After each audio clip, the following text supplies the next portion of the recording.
de Deus, eu espero que o Senhor pegue você aí onde você estiver, que a graça do Senhor te alcance sempre. Abra sua Bíblia comigo em Êxodo capítulo 3, verso 2.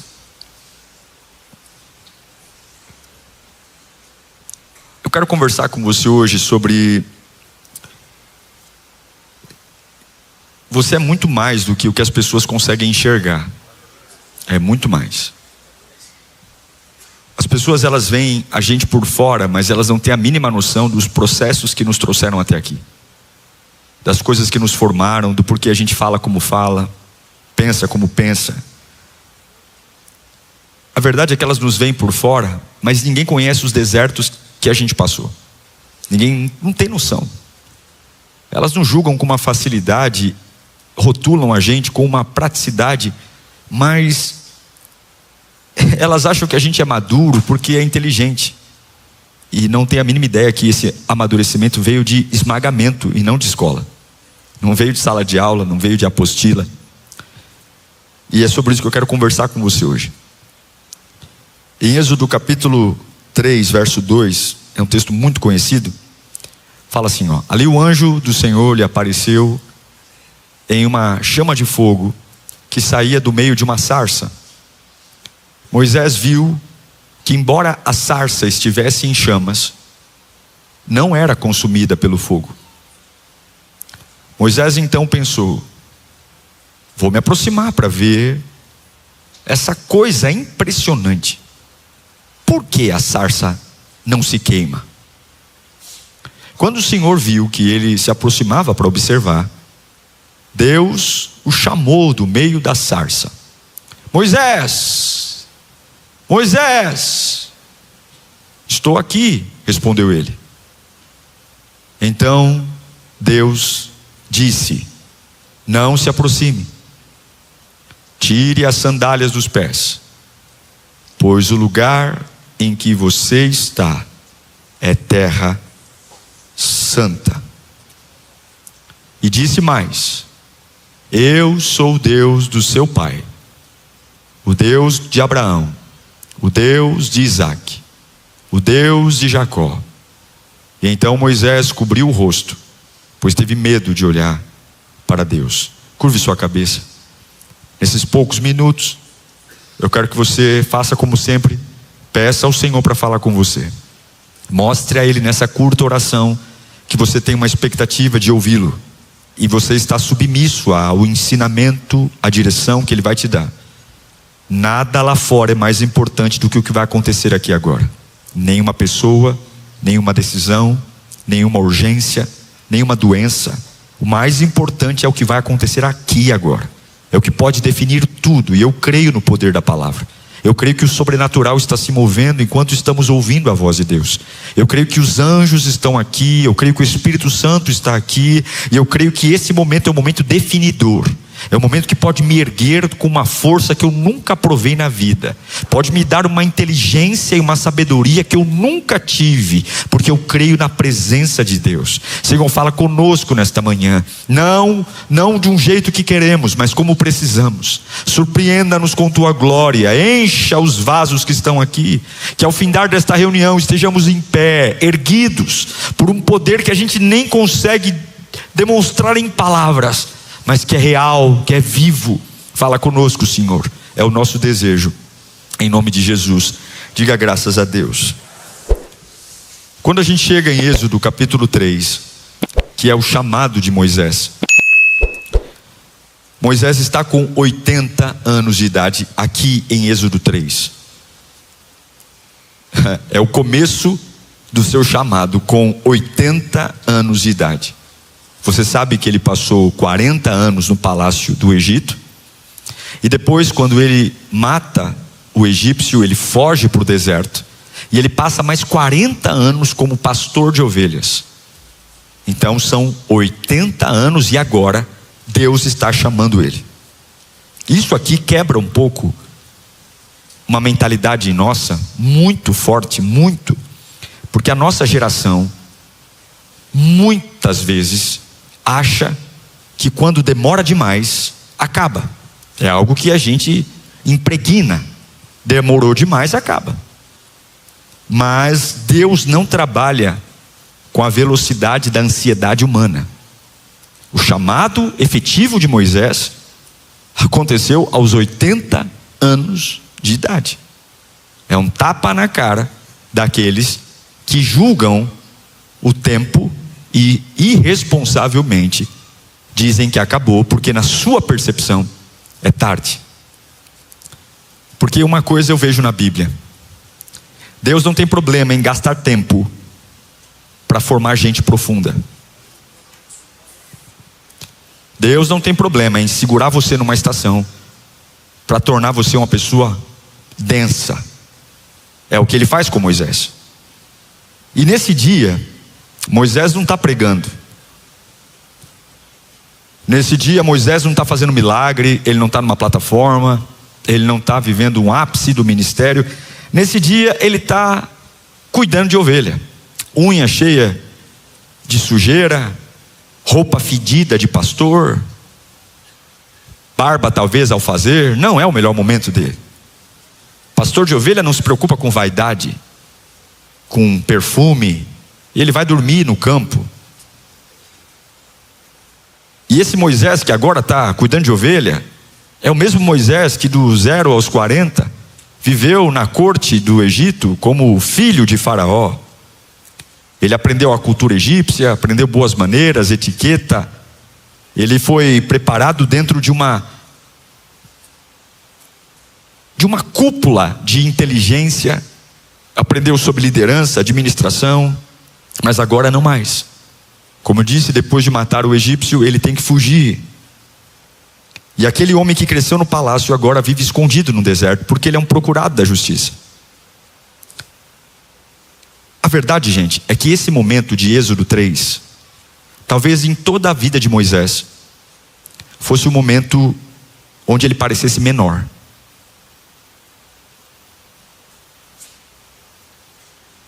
O momento mais insignificante da vida dele, sabe? Parece que a promessa que um dia ele teve, ele não estava mais à altura dela. Porque ele não se parece com o libertador. E é exatamente aqui que Deus aparece. Quando eu me sinto menor do que a promessa que um dia Deus me fez. Deus escolheu esse tempo.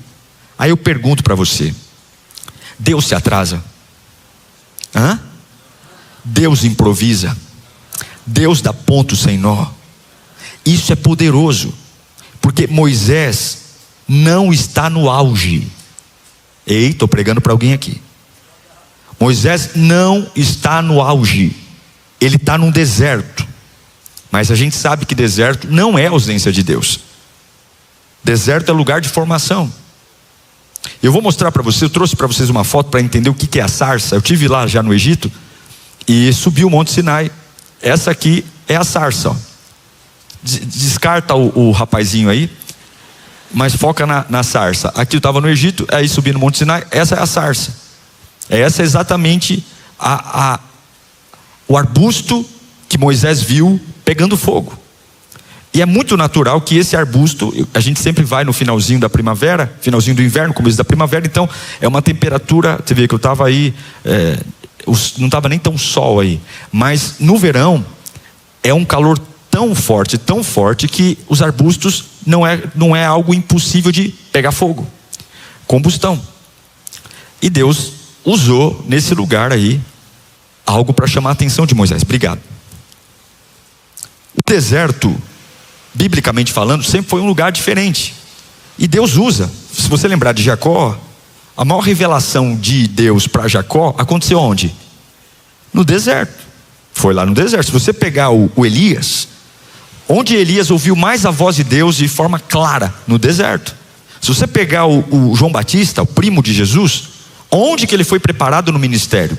No deserto.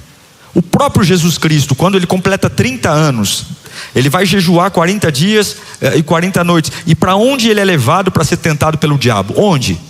No deserto. Então não é por acaso que Deus escolhe desertos. Não é por acaso. Deus, ele constrói em nós no deserto, porque o deserto ele tira o barulho o barulho da vida. O deserto, ele é apavorante, porque no deserto não tem distração. O deserto, ele esfrega na nossa cara a realidade das coisas.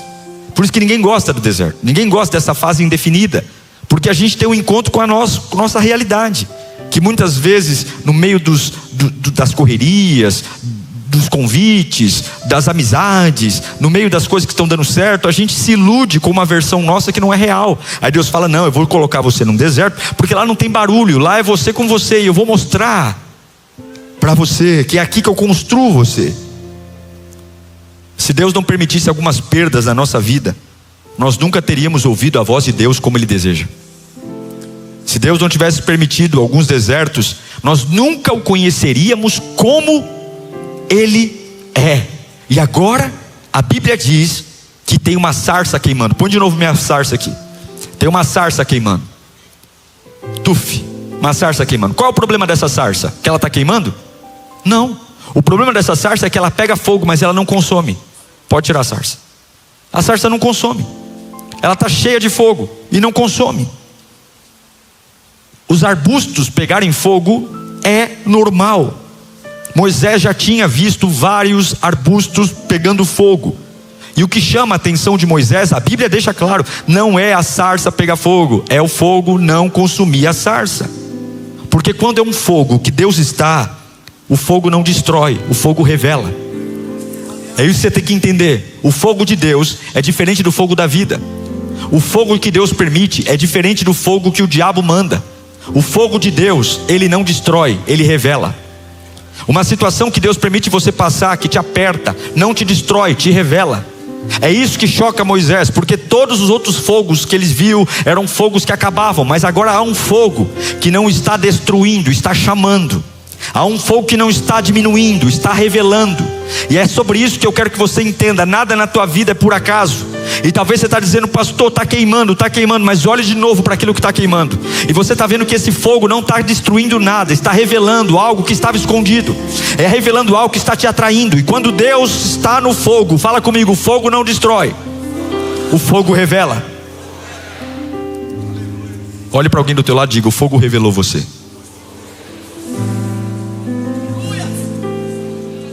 Tem coisas na sua vida que só aconteceram porque o fogo revelou. Você estava apagadinho, você estava sonsinho, você estava torto. De repente veio uma chama e você diz: agora eu morro. E de repente você não morre, você revela. Alguma coisa pula para fora, alguma coisa salta para fora, alguma coisa vem. Tem gente que aqui descobriu a força que tinha no dia do fogo. Tem gente que só descobriu a capacidade que tinha no fogo. Tem gente que só descobriu a fé que tinha no fogo. O inferno achou que ia te destruir, mas o fogo que estava sobre você colocou resistência em você, colocou disposição em você. E eu vou além, porque Deus poderia ter escolhido o cedro para colocar fogo. Deus poderia ter escolhido uma planta rara para colocar fogo. Deus poderia ter escolhido um arbusto nobre. Eu vou além. Deus escolheu a planta mais comum do Monte Sinai. A planta mais comum, a planta que não tem nobreza, a planta que todo mundo diz normal pegar fogo e destruir. Você acha que Deus escolheu a sarça por acaso? Claro que não. Deus escolheu uma planta comum. Não há beleza nela, não há formosura nela, não há valor nela, ninguém se alimenta dela. Ninguém fala assim: eu vou levar uma sarça para fazer um vaso lá em casa e colocar na janela. Ninguém fala: vou pegar uma sarça para fazer um buquê e entregar de presente para alguém. A sarça é como para nós hoje mato. Deus escolheu o que havia de mais comum. Não pegou o cedro do Líbano, mas Ele pega uma sarça, porque Deus ama usar o que é o mais improvável para transformar em endereço de glória. Se você não pegou isso ainda ao longo da tua fé cristã, se você ainda está com uma síndrome de gafanhoto, você precisa ter um encontro real com Deus, porque Deus tem um jeito de operar que é diferente do homem. Deus ainda escolhe sarças sarsas que ninguém escolhe para pôr em vaso, sarsas que todo mundo chama de comum. E isso confronta a religião, isso confronta os poderosos, isso confronta as pessoas que vivem de plateia, isso confronta os aparecidos e aqueles que não querem começar, querem estrear, porque tem gente esperando virar algo grande para ser usado, mas Deus nunca precisou de aparência impressionante para liberar a glória. Deus nunca precisou de pompa para liberar poder. Alguns estão dizendo: eu preciso me produzir mais, eu preciso me maquiar mais, eu preciso falar melhor. E Deus está dizendo: esse não é o critério que eu uso para derramar um fogo que não destrói, mas revela. Há um fogo que revela, que pega o que é comum e torna santo, que pega o que é desprezado e coloca num lugar de honra. É assim que Moisés é chamado, com 80 anos de idade, vendo o que há de mais comum não se destruir. Você está preparado para esse fogo? Você está preparado para receber algo que vai revelar o que Deus quer que revele, sem destruir você? Aí a Bíblia diz que quando Moisés vê a sarça, Deus fala com ele. Deus fala assim: ei, Moisés, eu sou o Deus do teu pai, o Deus de Abraão, o Deus de Isaac e o Deus de Jacó. E eu me fiz essa pergunta ontem, quando estava preparando a palavra: por quê? Por que Deus tem que falar isso? Se Abraão já está morto, se Isaac já está morto, se Jacó já está morto, por que Deus já não desenrola o rolo, já fala o que quer com Moisés? Por que ele tem que se apresentar trazendo o defunto? Deus fez isso para Moisés não achar que estava começando nele. Deus fez isso para Moisés não achar que tudo que ia começar naquele momento com ele, realmente começou com ele. É como se Deus falasse: realmente Abraão morreu, Isaac morreu, Jacó morreu, mas eu continuo falando da promessa que fiz a eles, porque promessa não morre quando gente morre. Aprenda uma coisa: tem coisas que eu estou vivendo hoje, que foram promessas que Deus fez para minha avó, que faleceu em 1994. Ela faleceu e eu continuo vivendo promessas que Deus fez a ela. Deus está olhando para Moisés dizendo: ei, não acha que é com você não. Tem coisas que eu plantei com Abraão, mantive com Isaac, expandi com Jacó, e agora eu vou dar sequência com você com um plano libertador. Tem coisas que você tem que entender, que talvez você esteja vivendo orações hoje e colhendo coisas, orações hoje de parentes seus que nem estão vivos mais, mas aquilo que Deus falou para eles não vai começar com você, continua com você. Ah, meu irmão, eu não sei para que eu estou pregando aqui, mas tem gente aqui que está em pé porque tua mãe jejuou por você e você nem sabe. Tem gente que está em pé aqui porque tua avó orou por você, fez jejum por você e Deus falou coisas lindas para ela. Mas pastor, já faz 30 anos que minha avó morreu, mas as promessas que Deus fez para ela não começam com você hoje. Eu sou o Deus do Abraão, eu sou o Deus do Isaac, eu sou o Deus do Jacó, e vai continuar com você. Eu não sei para que eu estou pregando, mas Deus trabalha em camadas. Camadas, fala comigo, camadas. São camadas. Você não chegou aqui sozinho. Isso confronta o nosso ego, porque nós temos aquela ideia de começou comigo, sou eu sozinho. Mas o reino de Deus não funciona assim. Deus trabalha em continuidade. Continuidade. Abraão recebe a promessa, Isaac preserva a promessa, Jacó multiplica a promessa, e Moisés, ele vai conduzir a promessa. Todos eles receberam a promessa. Um dia haverá uma terra que mana leite e mel, e nesta terra haverá um povo forte. Você crê nisso? Então não ache que começou em você. Deus tem promessas antigas que estão se cumprindo a partir de agora. E aquilo que Ele está prometendo com você, a você, talvez nem você veja, mas fique tranquilo, seus filhos vão provar disso, seus netos vão provar disso, seus bisnetos vão provar disso. Porque eu e você morremos, mas as promessas que Deus nos faz não vão morrer. Cada culto não é bobagem, cada culto é uma promessa. Cada dia que você ora, cada palavra que você ouve, cada louvor que você canta, cada texto que você memoriza, cada oração que você faz, o céu reage a isso. Eu quero declarar, eu não estou trabalhando só para 2026 não, meu filho. Eu não estou trabalhando só para a minha vida não. Eu estou cavando poços para a minha descendência ter água para beber. Eu estou cavando os poços para que os filhos dos meus filhos não morram de sede. Eu estou cavando poços para que a minha herança não passe necessidade. Não pense que você está aqui apenas olhando para o teu umbigo e preocupado onde você vai trabalhar. Você está gerando no mundo espiritual uma unção de descendência próspera, uma unção de uma descendência frutífera, uma unção de uma descendência que não será envergonhada. Quantos levantam as mãos e declaram: eu abençoo a minha descendência? Talvez você nem sabe o filho do teu filho quem é, o teu bisneto, mas levanta a mão e diga: vai ser a partir de mim, em nome de Jesus. Moisés passou 40 anos no deserto, sem perceber que estava sendo treinado. 40 anos. 40 anos. É pouco ou é muito? Puxa vida, é muito. 40 anos, eu tenho 42. 40 anos no deserto. 40. Só que Deus segurou ele 40 anos no deserto, porque depois, no mesmo deserto, ele seria o homem que conduziria milhões de pessoas no mesmo deserto. Que coisa, não? Porque como é que eu vou liderar alguém num lugar se antes eu não aprender a sobreviver sozinho nele? Como é que eu vou guiar alguém num lugar se antes eu não sei como as coisas lá acontecem? Jesus, ele enfrenta o deserto antes do ministério. Jacó, o deserto antes do chamado. José do Egito, então que deserto ele passou. Davi enfrenta o campo, que é um deserto, antes do trono. Porque Deus sempre prepara o secreto antes de te expor em público. Quando Moisés desce ao Egito e resgata a nação, quantos anos eles ficam no deserto? 40. Percebeu que são 3 ciclos de 40 anos? 40 anos no palácio do faraó, 40 anos no anonimato no deserto sendo pastor de ovelhas, e depois mais 40 anos guiando o povo no deserto. São 120 anos, ele morre com 120 anos, são 3 ciclos de 40 anos. Porque tem porta que, se Deus abrisse antes, destruiria a gente.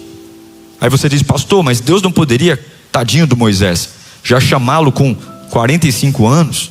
5 anos de deserto já não estava bom? 10 anos de deserto? Não sei. Foi com 80. E depois de 80, 40 de caminhada. Porque não adianta você querer plataforma se você não tiver certeza que a tua estrutura aguenta a plataforma que você está pedindo. Não adianta. O que eu quero ministrar nesta manhã é que nenhum atraso vai matar a promessa. Nenhum atraso. Tem gente dizendo: pastor, Deus me dá velocidade, me dá velocidade. Só que Deus não está preocupado com a velocidade, Ele está preocupado em formar seu caráter. Ele está preocupado em te dar estrutura. Ele está preocupado em dar a você o Espírito Santo. E eu quero profetizar algo no fundo do seu coração aqui, porque eu sei que tem gente aqui que está encharcada de mentira. Está encharcada de mentira. Levanta a mão. O atraso não vai matar a promessa. Se Deus prometeu uma casa próspera, o atraso não vai matar a promessa. Se Deus prometeu saúde física, o atraso não vai matar a promessa. Se Deus prometeu um bom relacionamento, o atraso não vai matar a promessa. Se Deus prometeu libertação, o atraso não vai matar a promessa. Se Deus prometeu que você vai enriquecer, o atraso não vai matar a promessa. Se Deus prometeu um ministério frutífero, o atraso não vai matar a promessa. Você não pode se mover como todos se movem. Acredite no que eu estou pregando aqui. Acredite, esse fogo não vai consumir você. Esse fogo vai revelar você. Revelar você. Vai revelar você. Vai revelar. E aí Deus fala para Moisés, antes de falar: eu sou o Deus do Abraão, do Isaac e do Jacó, a primeira coisa que Deus fala não é isso. A primeira coisa é quando a sarça pega fogo e Moisés olha dizendo: uau, essa sarça pega fogo e não se consome. A primeira coisa que Deus diz para Moisés é: tire as sandálias.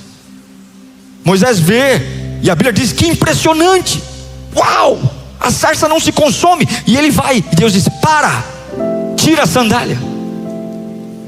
Por quê? Porque a terra que eu estou é santa. Como terra é santa? Minhas ovelhas já fizeram cocô aqui, ovelha já fez xixi aqui. Que santa, o que? Eu ando nesse deserto há 40 anos, que santo. Mas não é santo porque é da terra, é santo porque é da presença. Tua casa não é abençoada porque você mora num bairro bom. Tua casa é abençoada porque Deus está lá. Tua empresa não é boa porque o produto que você vende é bom. Tua empresa é boa porque você é um servo de Deus e a presença de Deus está lá. Seu casamento não é uma bênção porque você é lindão e tua esposa é lindona, não. É dois desmaiados que tem a presença de Deus e tem uma vida feliz. Você não é um crente maravilhoso porque serve numa igreja maravilhosa. É porque se Jesus sair daqui, essa igreja é igual, essa igreja é comum, não tem nada de bom aqui, tudo aqui é enjoativo. Mas essa igreja tem sido uma igreja que tem ecoado pelo Brasil e pelo mundo, porque nós cremos que a presença de Jesus está aqui. Ele é o motivo. Então Deus está falando: ei, a areia é a mesma, a sarça é a mesma, o chão é o mesmo, a ovelha é a mesma, mas a minha presença chegou. Tira a sandália, porque agora a terra virou terra santa. E é isso que você vai entender aqui. A casa vai ser a mesma, recebe aí. A empresa vai ser a mesma, o carro é o mesmo, mas você vai aprender a tirar a sandália. Que sandália é essa? Sandália do pó, sandália das experiências antigas, sandália da caminhada velha. Você vai ter que tirar essa sandália, porque lugar onde Deus está, não há espaço para trazer passado, não há espaço para trazer sujeira, não há espaço para trazer lamento, não há espaço para trazer histórias. Ou você vem com os pés nus para pisar numa terra nova, ou se afaste, porque eu não vou negociar a minha glória com experiências falidas. Eu não vou negociar o novo com o odre velho. Eu estou pregando para alguém aqui hoje: se você veio atrás de Deus, é hora de não negociar com Ele. Tire a sandália. Tire a sandália. Tire a sandália dos ambientes velhos. Tire as sandálias dos ciclos antigos. Tire as sandálias das reuniões antigas.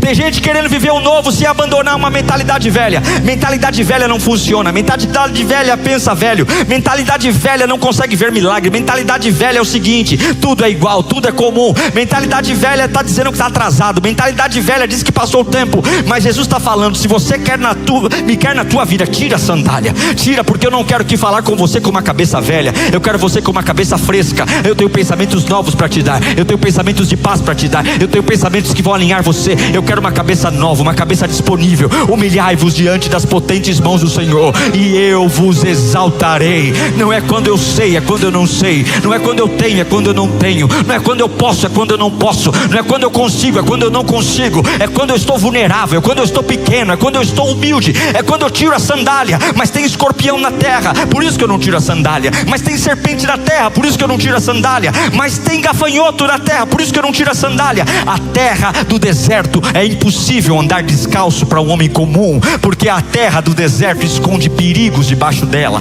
A areia esconde perigos debaixo dela. Mas você pode tirar a sandália quando é Deus que te chama, porque aquilo que é perigo para um homem comum nunca será perigo para você. Aquilo que mata uma casa comum nunca vai matar você. E Deus manda dizer: tira a sandália. Não venha com frescura, tira a sandália. Não venha com discursos humanos, tira a sandália. Confia em mim. Mas se eu abrir mão eu vou perder. Perca.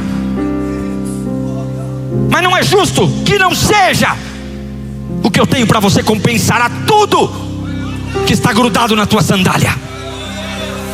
O avivamento que tem para você vai compensar toda a areia que você carrega há anos. Tira a sandália.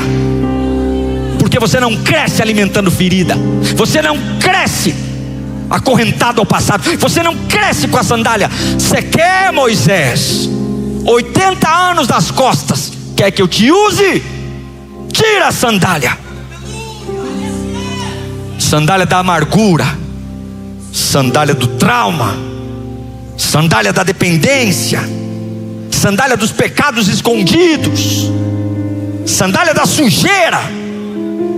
Porque tem portas espirituais que só se abrem para pessoas rendidas, pessoas que tiram a sandália. Não dá para entrar na presença com sandália. Tira a sandália. Tudo na vida é camada. Camada. E agora Moisés tira a sandália. Ele vai em direção ao fogo.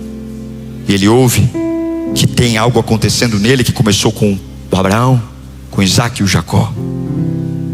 E ele tem 80 anos. É interessante que tudo na Bíblia tem camada. Se você olhar para a formação da terra, a terra tem a crosta terrestre, tem o manto e tem o núcleo da terra. A terra, o planeta Terra é feita por camadas. E você, se estudar o planeta, você vai perceber que quanto mais profundo, mais quente fica. Os vulcões que explodem na superfície, o fogo que vem dele não vem da superfície. O fogo que a gente vê do vulcão, vem das profundezas. É como se Deus falasse: o que alimenta o calor da terra vem da própria terra. E aí a gente quebra, porque não respeita as camadas. Deus colocou em mim uma fonte de sustento que vem de mim mesmo, porque Ele soprou em mim o Espírito dele. Mas nós preferimos depender do fogo dos outros a permanecer numa vida espiritualmente quente. Só busca Deus quando o ambiente é forte, só ora quando alguém me incentiva. Mas quem amadurece em Deus aprende que o fogo necessário já está dentro de mim mesmo. É por isso que o fogo que está na sarça não consome, revela. Aí você diz: pastor, o que isso tem a ver comigo? Tem a ver que Deus trabalha em camadas. Camadas. Jesus, ele tinha 3 íntimos, 12 que andavam com ele e 70 que viviam numa missão. Jesus também tinha camadas de relacionamento. Moisés tinha camadas, 40 anos no palácio, 40 anos como pastor, e agora com 80 anos sendo chamado. Camadas. Você não pode achar que a sua vida é do nada. E eu quero hoje dizer que você está aqui hoje. Se nós fôssemos contar tudo que a gente passou na vida, daria um livro talvez. Mas eu termino falando que a vida tentou matar você. Tem gente que está aqui e sabe que é um milagre estar vivo. Você sabe que você nasceu para dar errado mesmo. A sua vida é um milagre. Você pode não estar onde queria, mas você tem que reconhecer: você é um milagre.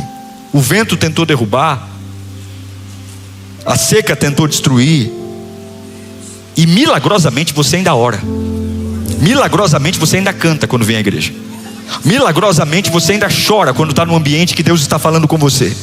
E sabe o que significa isso? Significa que o fogo não consumiu você. É isso que significa. Significa que todo mundo viu uma sarça pegando fogo, mas esse fogo não consumiu você. Porque dentro desse fogo, por mais que ninguém tinha visto, nem você, dentro desse fogo que a vida colocou em você, Deus estava nele. Deus estava nele.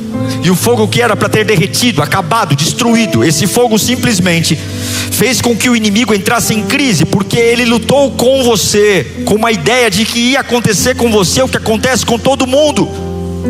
Mas ele não conseguiu segurar aquilo que Deus está forjando você para se tornar. O que eu quero dizer para você é que nada vai ser desperdiçado. Nada. Mas você tem que entender que existem camadas. E essa cicatriz não está aí por acaso. Essa demissão não é por acaso. Essa doença não é por acaso. Esse atraso que todo mundo chama de atraso não é por acaso. Deus, antes de te dar o que quer, te dará uma estrutura. Essa guerra foi intensa e não foi por acaso. E é sobre isso que eu estou pregando aqui, porque eu quero que você receba algo de Deus.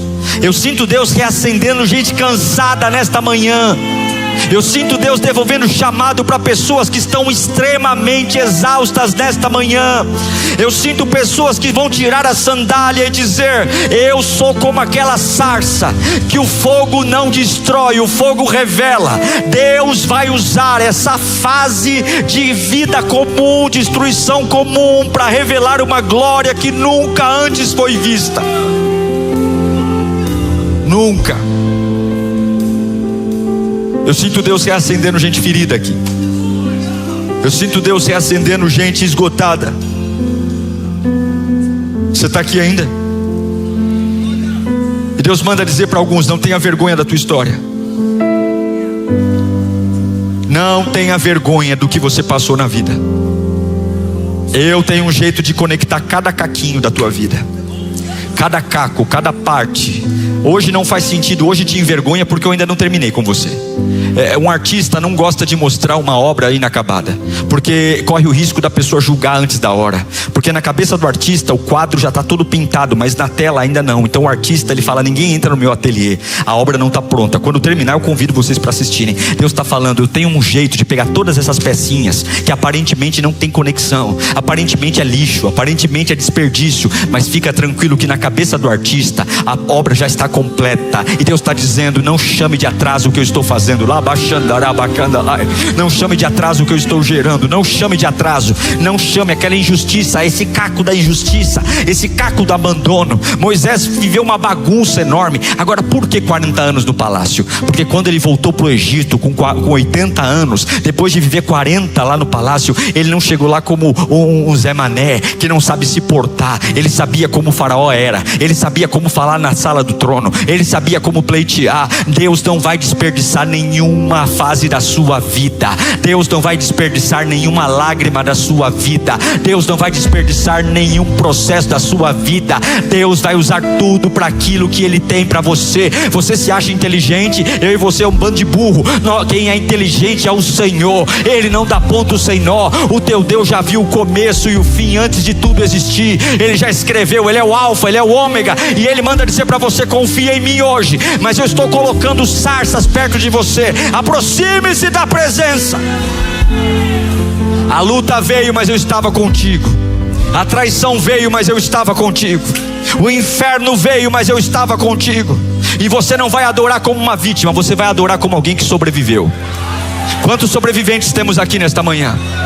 Moisés não era um homem nobre. Moisés, sabe quem ele era? Moisés era um sobrevivente. Era um sobrevivente de um faraó que queria matá-lo. Era um sobrevivente de uma época de silêncio. Era um sobrevivente de um tempo sem glória. E agora Deus pega um sobrevivente e dá uma promessa para ele. Eu não sei se você é herói, eu sou muito mais sobrevivente do que herói. E Deus ama levantar sobreviventes. Quantos são sobreviventes aqui nesta manhã? Quantos online são sobreviventes? Deus vai usar sobreviventes aqui. Eu sou um sobrevivente. Eu sou. E eu vou adorar como alguém que carrega uma promessa. É por isso que o pecado não vai nos destruir, porque nós temos uma promessa, temos um legado. Quero que vocês coloquem em pé nesta manhã. O fogo não vai destruir. Qual é o fogo que está queimando hoje? Esse fogo, ele vai apagar esse barulho, diminuir esse barulho da tua vida. Esse deserto aí é o deserto do encontro. E talvez você fale assim: pastor, se o senhor pregasse isso para mim há 10 anos atrás, eu creria. Porque há 10 anos atrás, puxa, eu estava no auge, eu estava por cima da carne seca. Hoje a promessa está aqui, ó, e eu estou aqui, ó. Esse é o retrato do Moisés. A promessa veio, ele está no pior momento dele. E Deus muitas vezes escolhe o momento onde a promessa é tão grande e eu sou tão minúsculo, tão pequeno, tão pequeno. Eu acho que já passou. E aí ele pega uma sarça comum. Você é a sarça. Eu sou comum. Você é comum. Nós somos comuns. As pessoas nos veem como comuns. Bonito é o cedro do Líbano, a sarça comum. E aí ele põe um fogo nela. Aí tua família começa a assistir. Agora ele queima. É comum. Eu sabia, esse jovem, esse menino criado aqui, estava na cara que ia dar errado. Falei. É o que acontece com todo mundo. Sarça pega fogo e vira pó. Só que o tempo passa. Você passa pelo que todo mundo passa, mas não quebra, não morre, não enlouquece. E vai ficando forte. E vai sobrevivendo a uma luta. E vai sobrevivendo a outra. E as pessoas vão ficando confusas. E vão falando como Moisés falou: impressionante, impressionante, impressionante. Você vai ouvir isso. Você vai ouvir isso. Você vai ouvir de quem trabalha com você. Nossa, impressionante, impressionante, impressionante. Você vai ouvir aquela tua mãe incrédula. Um dia vai olhar para você e vai dizer: filha, impressionante, impressionante. Por quê? Porque queima. E ao invés de destruir, revela. Revela. Filha, eu não te conhecia. Filha, de onde está vindo essa força? De onde está vindo essa sabedoria? De onde está vindo essa força. Aí você vai dizer: o fogo que eu passo é um fogo que Deus está nele. E fogo onde Deus está não destrói. Fogo onde Deus está revela. Você não pode ouvir Satanás nessa temporada da sua vida. Você não pode ouvir o diabo nessa temporada. Você tem que ouvir o teu Deus falando contigo. O que está acontecendo não vai destruir, vai revelar. Feche os olhos. Qual é o fogo que está queimando você hoje? Impressionante. Deus trabalha em camadas. E talvez ao longo da tua vida tenha fases que você chama de cinza, fases que você chama de perdida, eras perdidas, fases perdidas. E quando demora demais, a gente tem a tendência de dizer que já era. Moisés não tinha 18, não tinha 28, não tinha 38, Moisés não tinha 58, Moisés não tinha 68, ele tinha 80 anos.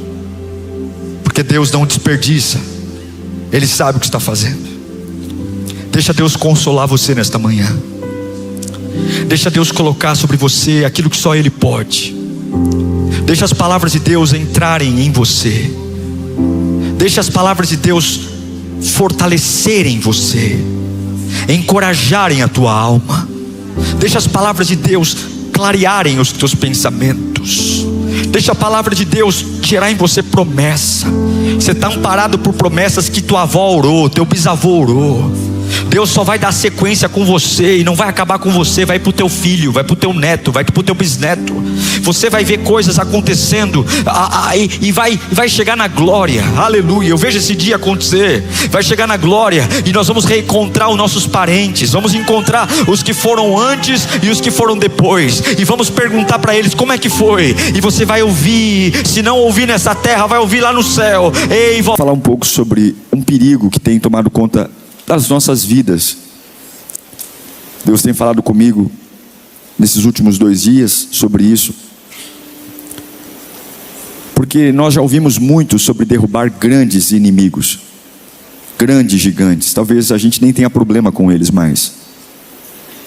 Tantas mensagens que ouvimos, orações que fazemos, e até mesmo a gente fica meio que prestando atenção quando gigantes, problemas gigantes aparecem. Mas Deus falou como Satanás tem usado a ingenuidade espiritual como um problema.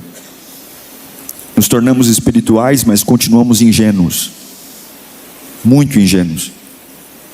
E essa ingenuidade ao extremo nos faz combater Golias, nos faz combater demônios com rabos e chifres, nos faz ficar atento àquilo que chega assustando, apavorando. Mas as grandes coisinhas pequenas, fofinhas no começo, porque somos espiritualmente ingênuos, nos arrebentam e nos destroem. Nós precisamos falar contra a ingenuidade espiritual. A Bíblia diz em Mateus 10:16: eu os estou enviando como ovelhas entre lobos. Portanto, sejam prudentes como as serpentes e simples como as pombas. Feche os olhos. Pai, nós te amamos, te glorificamos. Não existe razão nenhuma para estar aqui senão o Senhor não falar com a gente. Nos despimos do orgulho, da avareza, do cansaço também. E que não seja nenhuma outra voz a falar conosco do que a tua voz. Fala conosco, desperta-nos, alinha-nos com a tua presença. É o nosso desejo. Em nome de Jesus, diga graças a Deus. Esse texto que li a vocês de Mateus 10:16, Jesus está falando com os discípulos antes de enviá-los. Jesus sabia que eles eram homens na sua essência muito puros, e eles ainda precisavam desenvolver um certo discernimento, porque a pureza deles flertava com a ingenuidade. Porque bondade demais sem discernimento torna você vulnerável. Você não pode ser bom demais sem discernir essa bondade. bondade tem que ter discernimento. Tem gente que pede coisas para você que parece que se você não desse é ruim. Não é? Isso é ruim, mas não é. Não é porque está me pedindo que eu vou falar, peraí, vamos ter um discernimento. Quem é que está pedindo? Está pedindo para quê? Porque nem toda carinha de gatinho do Shurek de verdade precisa do que está pedindo. Então Jesus não disse, olha, vocês vão virar lobos. Não. Jesus disse para eles algo lindo. Ele fala assim, sejam prudentes como as serpentes e simples como a pomba. Em outras palavras, Jesus está dizendo, olha, não percam a pureza. Não percam a pureza, continuem sendo puros, mas não ignorem os sinais. Entende? Sejam puros, mas não ignorem os sinais. Porque existe uma diferença entre ter um coração puro e ser espiritualmente, emocionalmente ingênuo. São coisas completamente diferentes. Então Jesus está dizendo, eu estou enviando vocês como no encontro de lobos. Se vocês forem inocentes, os lobos vão devorar vocês. Então vão cheios de amor, vão cheios de pureza, mas observem os sinais. Sejam prudentes como a serpente, mas simples como as pombas. É o que ele está falando. Porque nem toda missão e propósito espiritual é um ambiente seguro. E se você for ingênuo demais, você vai cair do cavalo. E aí tem um monte de gente desigrejada dizendo, nossa, pastor, igreja não é bom. Por quê? Por que igreja não é bom? Porque você foi espiritualmente ingênuo. Eu vou provar para você que Jesus amava todo mundo, mas ele não confiava em todo mundo. Vou provar, isso aqui não é teoria, isso aqui é Bíblia. Eu não falo nada aqui que eu não fundamente na palavra. Vamos lá, João 2, 23 ao 25. Abra comigo se você trouxe sua Bíblia. E é importante que você anote esses textos para que você leia depois. Evangelho de João, capítulo 2, versículo 23 ao 25. A palavra de Deus diz assim, enquanto estava em Jerusalém, na festa da Páscoa, muitos creram no quê? Em seu nome, porque viram os sinais milagrosos que ele realizava. Leia comigo agora no 3. 1, 2, 3.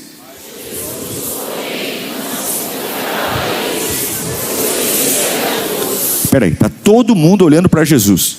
Tem sinais, tem milagres, tem choro, tem paralítico levantando da cadeira de roda, tem cego vendo, todo mundo dizendo, Jesus, Jesus, Jesus, Jesus, é o máximo, Jesus, Jesus. Jesus olha para eles assim, eu não vou me confiar a vocês, porque eu conheço vocês. Olha o 25.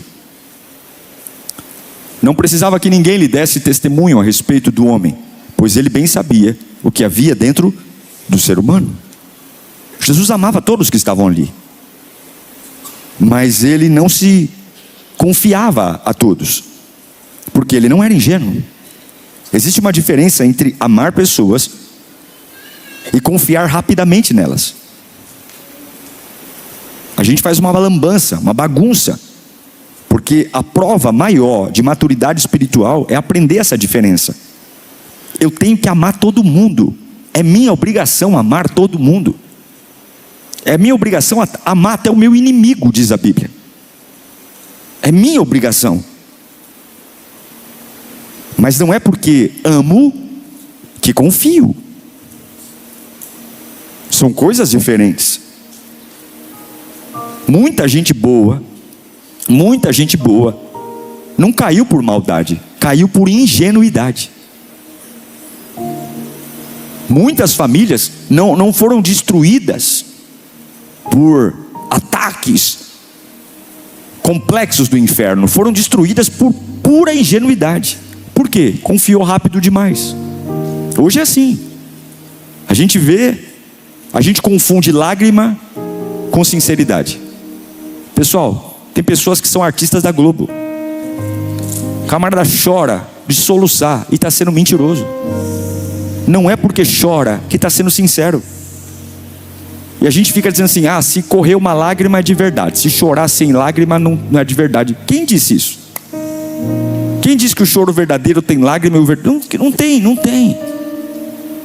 A gente confunde andar junto com lealdade. Não, a pessoa está do meu lado, ela anda comigo, ela está o tempo todo do meu lado, então ela é leal. Não.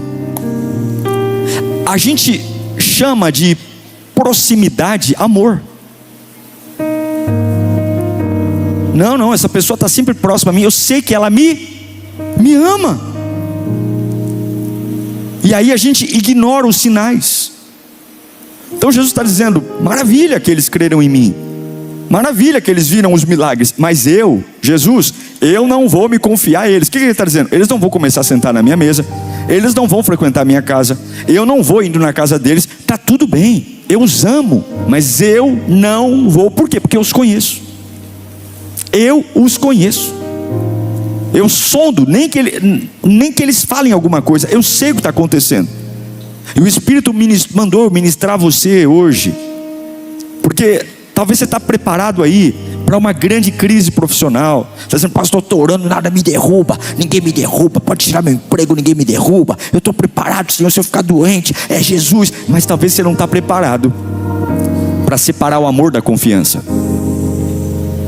Tem muita gente espiritual, mas emocionalmente ingênua. Tem muita gente que busca a presença de Deus, ora, ama Jesus, mas não sabe discernir pessoas, ambientes, intenções e vozes. Você é uma bagunça, porque não entende nada do que está acontecendo. Se o teu inimigo é o rei da manipulação, se teu inimigo é o rei da mentira, e você é um baita de um emocionado, que não observa os sinais, que não ouve a Deus para pedir discernimento, a sua ingenuidade espiritual pode até parecer bondade, mas ela vai te destruir. Jesus era extremamente amoroso. Jesus era extremamente amoroso, mas ele era extremamente discernido. Ele sabia. O texto que li a você diz: ele não se confiava a eles. O que isso quer dizer? Ele amava as multidões, curava as multidões, pregava às multidões, mas ele não se entregava com profundidade para todos. Momentos de intimidade era Pedro, Tiago e João. Algumas vezes eram os 12. Coisas mais profundas eram Pedro, Tiago e João. E tinham momentos que era só um dos três. Porque maturidade espiritual não é amar menos. Não é que eu vou ser frio. Não é que eu vou ser uma pessoa gelada. Maturidade espiritual é discernir mais. Eu continuo amando todo mundo, mas agora eu entendo mais, eu observo mais. Isso tem tudo a ver com a sua vida, do que você vai viver. O texto que li a você, quem está comigo aí? Diz que Jesus está fazendo milagres, curando, libertando. Ele está no ápice, ele está em Jerusalém, momento de festa. Ele está arrebentando a boca do balão, sinais, todo mundo gritando o nome dele. E a Bíblia não diz que aqueles que elogiavam Jesus, que aqueles que falavam do nome dele estavam fingindo. Muito pelo contrário, a Bíblia diz que eles criam em Jesus. Então havia um sentimento real por Jesus, havia uma emoção, uma admiração, um entusiasmo. Eles estavam dizendo: Jesus aí é o cara mesmo, hein? Ele é o Todo-Poderoso. Só que Jesus discernia além da superfície. Jesus estava olhando a intenção do coração. Então você vai ter gente que vai bater palma para você, vai elogiar você, vai dizer que você é o cara, vai dizer que você é inteligente, vai dizer que você é sábio, vai dizer que você é um baita profissional, vai dizer que você é muito legal. E aí você começa a ter que pedir ao Espírito Santo: Deus, me faz ouvir além das motivações. Deus, me faz perceber além, porque nem toda pessoa emocionalmente conectada a você está espiritualmente preparada para acessar o seu coração. Nem toda pessoa que chora quando te vê, nem toda pessoa que treme quando te vê, nem toda pessoa que fala: nossa, você é uma bênção, meu Deus, nem toda pessoa que de verdade, ela pode estar realmente emocionada, você pode realmente estar gerando algo nela, nem por isso essa pessoa está preparada para para se conectar ao que está no seu coração. Por isso que Salomão vai dizer em Provérbios 4:23 que acima de tudo guarde o seu coração, porque dele depende toda a sua vida. Ele não manda guardar o dinheiro, ele não manda guardar a reputação. Ele diz: acima de tudo guarda o coração, porque ambientes errados, vozes erradas, conexões erradas adoecem decisões que saem do coração. Fala comigo. Jesus amava todos, mas não confiava em todos. Então por que você confia em todo mundo? Por quê? A gente tem duas formas de fazer. A gente vai apanhando e vai aprendendo, ou a gente vai ouvir a Bíblia e dizer: eu não preciso apanhar para aprender, eu já vou ouvir a palavra. Você tem que escolher. Aí você vai dizer: nossa pastor, então eu vou me tornar uma pessoa fria? Eu vou me tornar uma pessoa escondida, não falo com ninguém? Quem disse que Jesus era frio? Jesus não era frio. Uma coisa é frieza, outra coisa é maturidade. Estamos falando de maturidade aqui, ok? Não estamos falando de frieza. Não estou falando para você ser uma pessoa que não conversa, que não abraça, que não sorri. Estou falando para você ser tudo isso, mas ser maduro. Estou falando para você ser maduro. Jesus não era alguém desconfiado. Ele não tinha melindre com o povo. Ele estava no meio do povo. Ele abraçava. Ele era o camarada que olhou para Zaqueu. Ele era o camarada que abraçou uma prostituta, uma mulher pega em adultério, flagrante de adultério. Mas ele era diferente, porque o discernimento de Jesus não era paranoia. Ele não ficava dizendo: olha, deixa eu ver se aquela pessoa é. Não. Ele só não ignorava o que o Espírito Santo mostrava para ele. Eu vou te dar uma palavra aqui, levanta sua mão para cá.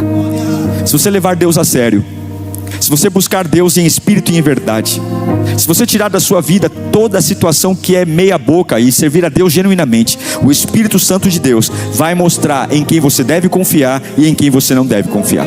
O Espírito Santo vai mostrar claramente. Assim como você está olhando para esse painel de LED, o Espírito Santo vai mostrar a você quem você pode abrir o coração e quem você não pode abrir o coração. Tem gente aqui que Deus já mostrou sinais, mas você está carente. Tem gente aqui que Deus já falou claramente na tua alma que não vai dar certo, mas você não tem percepção. Você quer, não quer. E aí eu quero ler para você Provérbios 27:6, que diz: quem fere por amor mostra lealdade, mas o inimigo multiplica beijos. Então Salomão está dizendo que o amigo de verdade, ele desce a pancada em você, e o inimigo beija você. Olha a profundidade desse texto. Salomão está falando que quem te confronta te ama, e quem te bajula te destrói. Muita gente emocionalmente imatura, querendo beijo, mas Salomão está falando que o inimigo beija. O inimigo não tem nenhum desejo de irritar você. E esse é o maior erro dos ingênuos: confundir acesso com aliança.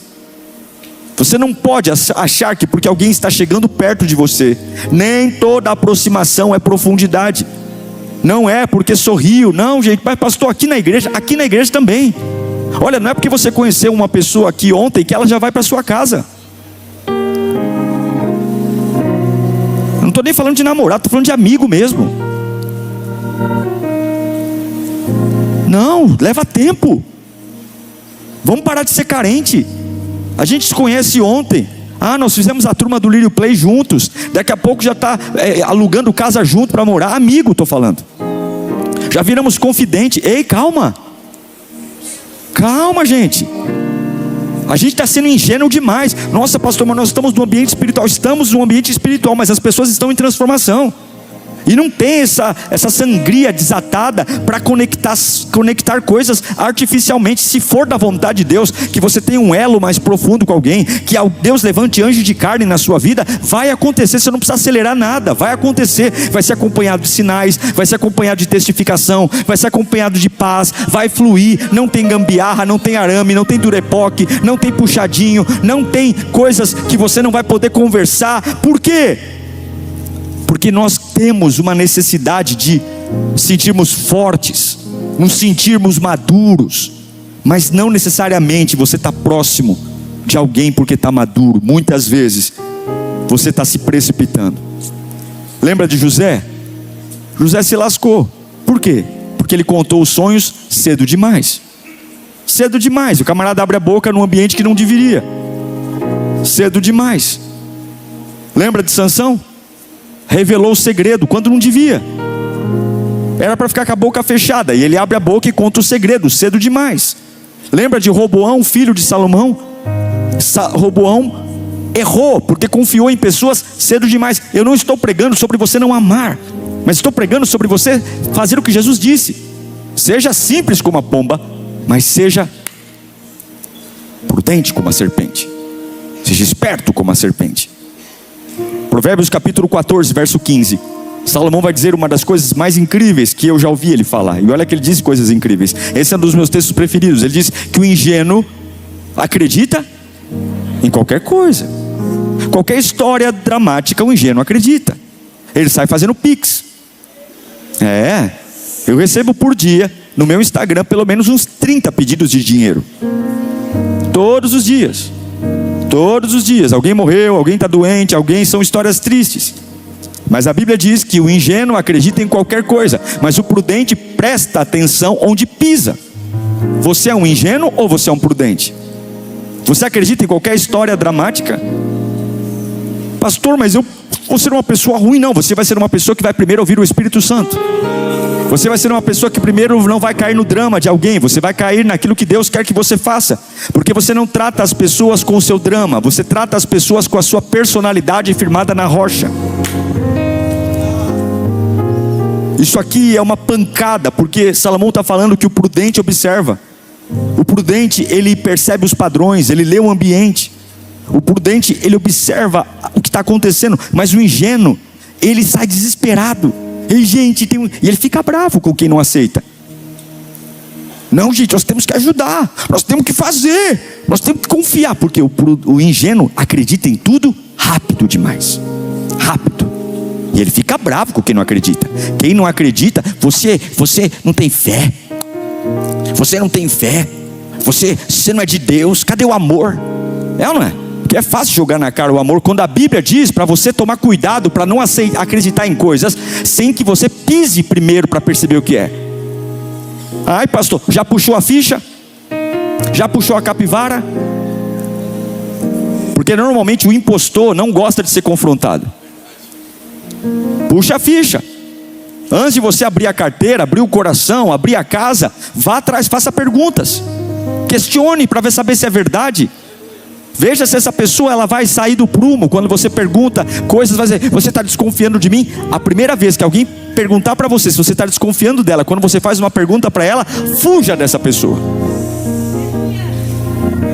Porque como pode alguém que de um lado quando pede é um cordeiro, e quando você pergunta vira um leão? Se usasse essa força para conseguir o que precisava, nem precisava pedir para ninguém. É ou não é? É Bíblia, eu não estou lendo autoajuda, é Bíblia. Então não chame de consequência espiritual aquilo que é fruto de ingenuidade espiritual. Relacionamentos formados em ingenuidade, amizades, sociedades, coleguismo. Existe um perigo chamado carência. E é aqui que todo mundo sofre, porque nós somos pessoas que temos uma necessidade de aceitação. A gente quer ser amado, a gente quer ser cuidado, a gente quer ter alguém que olhe por nós. E esse medo da solidão nos faz termos conexões horríveis, péssimas. Trazemos tranqueiras para a nossa vida, abrimos o coração sem querer. E tem gente que entrega o acesso porque tem medo de perder a companhia, tem medo de perder tudo. Tem medo porque interpreta esse vazio como o fim da vida. Então aceita qualquer migalha para ter uma aliança. Em Provérbios 13, 20, quem está comigo? Diga eu estou. Em Provérbios 13, 20, a Bíblia diz que quem anda com o sábio será cada vez mais sábio, mas o companheiro do tolo vai acabar mal. Companhias moldam destinos. Escolha bem com quem você fala, escolha bem com quem você anda, escolha bem com quem você abre o seu coração. Ame todos, seja gentil com todos, mas não confie em todos. Não confie em todos. Eu estou pregando para alguém aqui. O Espírito está falando com você. É para você mesmo isso. É para você que está prestes a tomar uma decisão. É para você que está prestes a abrir o coração. É para você que está prestes a dar um passo. E o diabo está dizendo, ele vai cair na minha armadilha. Mas antes de você cair, o Espírito Santo está falando com você. Antes de você cair nesse golpe, o Espírito Santo está falando com você aqui hoje. Não confie em todos. Você não se torna parecido apenas com quem ama. Você se torna parecido com quem você convive. Eu quero trazer um exemplo aqui bíblico, para para a gente orar. Roboão. Quero ler com você em 1 Reis capítulo 12. Vamos ler do 6 ao 8. Uma palavra um pouco diferente hoje, para você entender o recado de Deus. Eu só estou trazendo o recado. 1 Reis capítulo 12, verso 6 diz: então o rei Roboão consultou os anciões que haviam servido a Salomão, seu pai, durante a vida dele. Como vocês me aconselham a responder este povo? E eles responderam: se hoje fores um servo deste povo e servires a ele, dando-lhes uma resposta favorável, eles serão os teus servos para sempre. Roboão, contudo, rejeitou o conselho que os anciões lhe tinham dado e consultou os jovens que haviam crescido com ele e lhe serviram. Olhe para mim. O Roboão é o filho do rei Salomão, neto de Davi. Roboão é o herdeiro do trono mais rico, mais estruturado, mais glorioso que Israel já tinha visto até aquele momento. Porque se tem uma coisa que Salomão fez, o pai de Roboão, foi investir em estrutura. Israel estava um brinco. O Roboão não construiu nada, mas ele não começou do zero. O reinado dele estava pronto. Influência, autoridade, imponência. Salomão deixou um legado fantástico para Roboão, só tocar o barco. Só que Salomão deixou o povo cansado, porque no anseio de construir, Salomão sobrecarregou o povo de Israel com muitos impostos. Era muito imposto para bancar o luxo de Salomão, para bancar a arquitetura, para bancar as empreitadas do rei Salomão. O governo se tornou muito pesado para a população. Então, quando Roboão assume o trono, sucedendo o pai, o povo estava fazendo só um pedido para ele: meu rei, alivia o peso que está sobre nós, e nós vamos te servir. Meu rei, alivia o peso, que a gente vai ter uma aliança, nós vamos estar juntos. Aí o que o Roboão faz? Ele vai ouvir os anciões. E o que os anciões falam para ele? Meu senhor, faz isso, alivia o peso do povo, diminui os impostos, alivia o peso, esse povo vai ser leal ao Senhor. Só que depois de ouvir os anciões, ele vai ouvir a garotada que cresceu com ele, jogar a bola com ele. E o que os amigos falam para ele? Que é isso, Roboão? Você vai ser fraco, rapaz? Você vai aliviar para esse povo? Não. Você se mantenha forte. Se você ceder uma vez, vai ter que ceder de novo. Não, Roboão, escuta aqui, você faz o que tem que ser feito, não afrouxa não. Porque sempre vai ter duas mesas: a mesa do ego e a mesa da maturidade. Você escolhe onde você senta. Porque pessoas que sabem quem são, não tem problema em se abaixar. Agora pessoas inseguras nunca se abaixam. Os anciões falam para ele: ceda, Roboão, ouça o povo. Os amigos de infância falam: imagina, fica no jeito aí, não ceda coisa nenhuma, mostra a sua força, impõe autoridade. E aí nasce uma tragédia. Qual é? Ele rejeita o conselho dos homens maduros, vai ouvir o conselho daqueles que foram criados com ele. Uma decisão imatura, uma decisão precipitada, e 10 das 12 tribos de Israel se afastam. Ele perde a nação de Israel. Israel passa por um racha, e o reino de Israel nunca mais voltou a ser o mesmo. Ele tinha tudo na mão, ele tinha tudo para tocar o barco, mas ele vai ouvir uma voz que não devia, e não tinha discernimento, era ingênuo. Filho de Salomão, o homem mais sábio que já existiu, ninguém antes nem depois foi como Salomão, neto de Davi. Mas Roboão perde o reinado porque o coração dele não discernia o conselho de ninguém. E agora ele tinha homens maduros para ouvir, mas ele escolhe caminhar com gente tola, e o orgulho dele foi alimentado. Pastor, o que o senhor está dizendo para você? Eu estou dizendo para você o que Salomão disse, o vô dele, em Provérbios 12:15. É isso aqui que eu estou te falando, presta atenção. Olha aqui, o caminho do insensato parece o quê? Ele acha que está abafando. Ele acha que é a última bolacha do pacote, tá certo, o povo tá gritando, faz diferente, o conselheiro tá falando. Só que tem vezes que a gente não quer um conselho, a gente quer que alguém concorde com o que a gente quer fazer. Existe uma diferença entre ouvir um conselho e querer alguém que valide o que eu quero fazer. E todo mundo que me dá um conselho diferente do que eu quero, eu digo que é o diabo, eu digo que não é bom, eu digo que eu não quero ouvir, eu só quero gente que concorda com o que eu quero fazer. Põe de novo o texto aqui, por favor. O caminho do insensato parece-lhe certo, mas o sábio ouve o conselho. O sábio ouve. Enquanto o insensato só quer ouvir o que confirma o que quer fazer, o sábio quer escutar para aprender. Será que não tem algo que eu não estou vendo? Será que não tem algo que eu não percebi?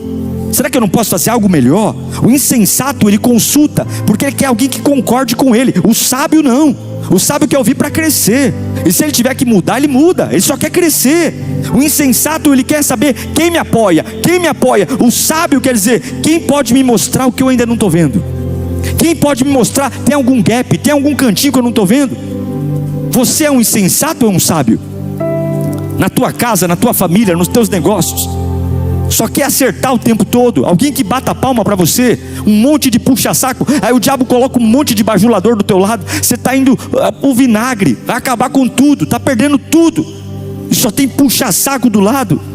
Uma das decisões espirituais mais importantes da nossa vida é decidir qual é a voz que nós vamos ouvir. Qual é a voz que nós vamos ouvir? Roboão arrebentou o legado de Salomão, porque ele ouviu gente que não devia. Quando os conselheiros falavam, ouça o povo. Provérbios 19:20 diz para a gente ouvir as instruções e os conselhos. E quem ouve as instruções e os conselhos acabará sendo o quê? Sábio. O problema de Roboão não foi a ausência de sabedoria. O problema de Roboão foi rejeitar aquilo que confrontava o seu orgulho. Eu não sei se você está entendendo o que eu estou pregando aqui, mas Deus me diz que tem algumas pessoas em fases definidoras da sua vida, e você está preparado para o Golias, está preparado para o leão, para o urso, está preparado para se tiver um câncer, está preparado se tiver um desemprego. Estou preparado, mas não está preparado para saber amar. Não está preparado para saber amar. E o diabo pode acabar com você através de um amor ingênuo, porque amar não é confiar. Jesus fez milagre, curou, libertou, pregou, mas ele olhava e dizia, eu não me confio a eles. Afinidade não é maturidade. Não é porque tem afinidade com você, que gosta do que você gosta, que vai onde você vai, que essa pessoa tem que ter a chave do seu coração. E Deus está curando a igreja hoje de uma ingenuidade. Deus vai nos curar de uma ingenuidade. Tem sofrimento que não era para a gente passar, passamos porque fomos ingênuos. Tem enroscos que não eram para a gente passar, fomos ingênuos. E tem gente que já é crente há muitos anos, já ouviu palavra há muitos anos, já ouviu pregações há muitos anos, e continua sendo um menininho, uma menininha espiritual, preocupando-se com macumba, preocupando-se com feitiço, preocupando-se com inveja, e morrendo no amor. Morrendo no amor. Eu sinto uma voz de Deus aqui. Você vai parar de ouvir vozes erradas em nome de Jesus. Eu declaro que Deus vai começar a mostrar sinais para você. Vai ter sinais pipocando de todo lado. Vai ter sinais, porque coisas que começaram rápidas demais, você confundiu intensidade com profundidade. Não é porque é intenso que é profundo. Tem gente que chega do dia para a noite, parece um furacão, e essa pessoa quer ocupar o seu tempo, quer ocupar a sua agenda, essa pessoa quer ocupar a sua cabeça, e é ideia para cá, é ideia para lá. Vamos abrir negócio, vamos abrir empresa, vamos comprar, vamos vender, e você só está assinando cheque, só está assinando cheque, só está passando cartão. É o dia inteiro, ela faz sua agenda. E não é porque é intenso que é profundo.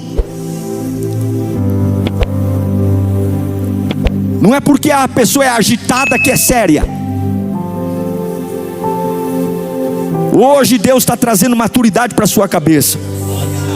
Você vai continuar amoroso, você vai continuar uma pessoa carinhosa, você vai continuar uma pessoa acessível no cumprimentar, no dar atenção, você vai pregar o evangelho, você vai orar pelas pessoas, só que você vai ter discernimento na sua cabeça. você vai ter discernimento. Você não vai parar de amar, você vai ser uma máquina de amor. Você vai amar, mas você vai parar de entregar profundidade sem que antes tenha tempo, sem que antes tenha verdade e sem que antes tenha fruto. Fala comigo: tempo, verdade e fruto. Amor para todo mundo, profundidade só depois de tempo, verdade e fruto. De novo: tempo, verdade e fruto. Tempo não é final de semana, tempo não é um mês, tempo é tempo. Deixa o tempo passar. Para com esses negócios de aventura de verão. Para tempo. Jesus ficou 30 anos dentro de casa. Ele começou o ministério dele com 30. Ele não teve pressa, porque ele entendia que precisava de um tempo. O ministério de Jesus foi muito mais no anonimato do que pregando e libertando. Foi muito mais morando com Maria e José do que recrutando discípulo, porque ele entendeu o tempo, respeitou o tempo e viveu o tempo. E quem queima etapa não pode reclamar que o bolo está ruim na forma. Eu profetizo que Deus vai te dar discernimento emocional. Eu profetizo que Deus vai te dar discernimento espiritual. Você que está online, receba isso aí também. Eu profetizo que Deus vai te dar discernimento de vozes. Levanta a mão e diga: Deus me dá discernimento. Mais alto, diga: Deus me dá discernimento. Põe a mão na cabeça e fala: Deus me dá discernimento. Eu tenho que entender o que está acontecendo à minha volta. Você tem que entender, para de moscar. Deus vai te dar discernimento. Você não é filho do capeta, você é filho de Deus.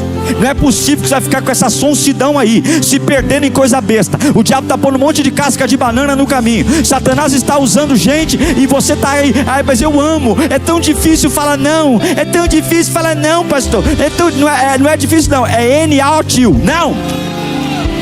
Não é difícil coisa nenhuma. Difícil é paralelepípedo. Não é coisa difícil nenhuma. Fala comigo: não. Soletra, pelo amor de Deus. N-A-O-T-I-O. Que Deus arranque toda ingenuidade da tua vida espiritual hoje. E que você aprenda a ouvir conselho. Para de ficar com raiva de quem tem coragem de te falar a verdade. Aí você chama de inimigo quem põe o dedo na ferida, e miga quem te beija. Por isso que tua vida está como está. Então a pessoa que fala a verdade para você é um capeta. E a pessoa que te faz se sentir muito bem valorizado é divino.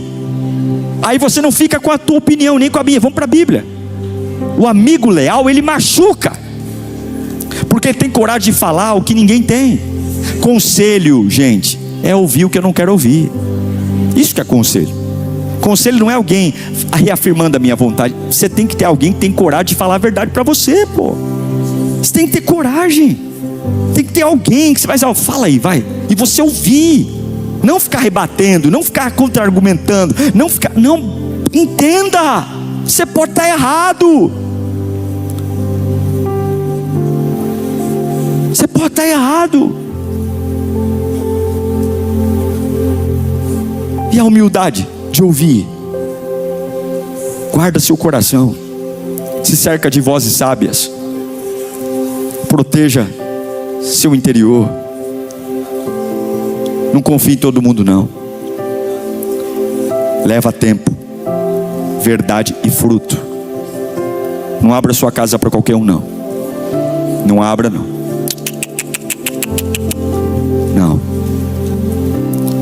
Não abra sua casa.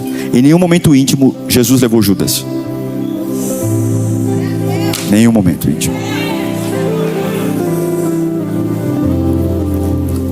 Não abra sua casa. Coloca gente leal ao seu lado. Sabe quem é leal? Leal é quem te fala a verdade. Sabe quem é leal? É quem está na crise e fica com você. Sabe quem é leal? É quem respeita o teu chamado e não fala que você é vaidoso. Porque o inimigo, tudo que você faz, você quer se aparecer. Tem inveja de você. Mas o leal, ele valoriza a sua missão. Ele vê valor no que você faz. O leal, ele bate palma. Você se formou, parabéns. O desleal, para que tudo isso? Para que se amostrar? Para quê? Para quê? Isso é deslealdade. Deus vai tirar Judas da sua vida. Deus vai tirar o Judas, vai tirar. E você vai amar o Judas. Se ele aparecer, só que o Judas é só até o quintal. Dentro de casa não. E aí você vai dizer, mas quem te ensinou isso? Jesus Cristo. Jesus Cristo. Você vai sair daqui hoje com um coração lindo de pomba. Uma pomba simples. Você vai ser uma pessoa bem resolvida, uma pessoa tranquila, uma pessoa amorosa, mas vai ter uma sagacidade de uma serpente. Vai bater o olho, e vai: suspeitei desde o princípio, não contavam com minha astúcia. Deus vai te dar esse sentimento. Você não vai ser cismado, mas você vai ter visão de águia. Você não vai cair em golpe. Levanta a mão para cá. Não vai cair em golpe. Deus vai sustentar você. Deus vai te dar sabedoria. Deus vai te dar sinais. E eu declaro, fala comigo: eu vou amar todo mundo, mas eu não vou confiar em todo mundo. Coloque-se em pé em nome de Jesus.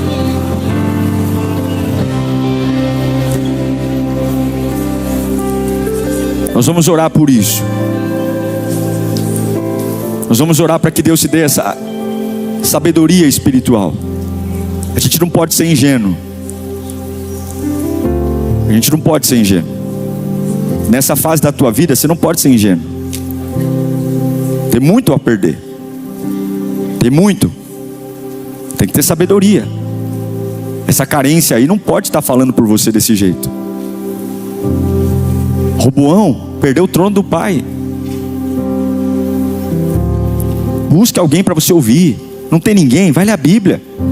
Quer dizer, mesmo que tenha, lê a Bíblia. Vai ouvir uma pregação, anota. Mas cuidado, gente.